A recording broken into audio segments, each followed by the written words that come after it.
నేను ఇప్పుడు China capital city Beijing లో ఉన్నాను. ఐషో స్పీడ్ అనే పెద్ద యూట్యూబర్ చైనాకి వచ్చినప్పుడు అతనికున్న రీచ్ ని ఈ చైనీస్ టూరిజం ఎంత బాగా యూజ్ చేసుకుందో తెలుసా. చైనా టెక్నాలజీని చూపించింది, రోబోతో డాన్స్ లేపించింది, స్పోర్ట్స్ కార్ రిమోట్ తో కంట్రోల్ చేసేవి చూపెట్టింది, చైనా తయారు చేసిన ఐ గ్లాసెస్ వాయిస్ ని ట్రాన్స్లేట్ చేసే ఐ గ్లాసెస్ ని చూపెట్టింది, వాటర్ లో వెళ్లే కార్ చూపెట్టింది. వాడి మైండ్ పోయింది. చైనాలో ఉన్న పెద్ద పెద్ద యూట్యూబర్స్ ఐషో స్పీడ్ తో ఇన్వాల్వ్ అయ్యి చైనా మొత్తం చూపెట్టారు.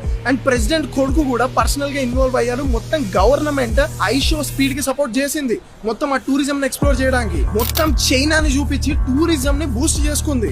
అదే ఐషో స్పీడ్ అనే యూట్యూబర్ చైనా కన్నా ముందు ఇండియాకి వచ్చాడు. ఇండియాకి వచ్చినప్పుడు ఇండియాలో ఏం చేశారు తెలుసా, షేర్వాణి వేసి గుర్రం మీద కూర్చోబెట్టి ఊరంతా తిప్పారు. అసలు ఎంత పెద్ద ఆపర్చునిటీ ఐషో స్పీడ్ గానీ లేకపోతే మిస్టర్ బీస్ట్ గానీ ఇండియాకి రావడం. సగం వరల్డ్ వాళ్ళతో కనెక్ట్ అయి ఉంది. వాళ్ళ ఛానల్స్ లో ఒక్క వీడియో ఇండియా టెక్ గురించి కానివ్వండి, ఇండియా ఆర్కిటెక్చర్ గురించి కానివ్వండి, ఇండియా అగ్రికల్చర్ గురించి కానీ పడుంటే తన్నుకుంటూ వచ్చేవాళ్ళు మొత్తం టూరిస్టులు అందరు ఇండియాకి. టూరిస్టులు కాకుండా టెర్రరిస్టులు వస్తున్నారు ఇండియాకి.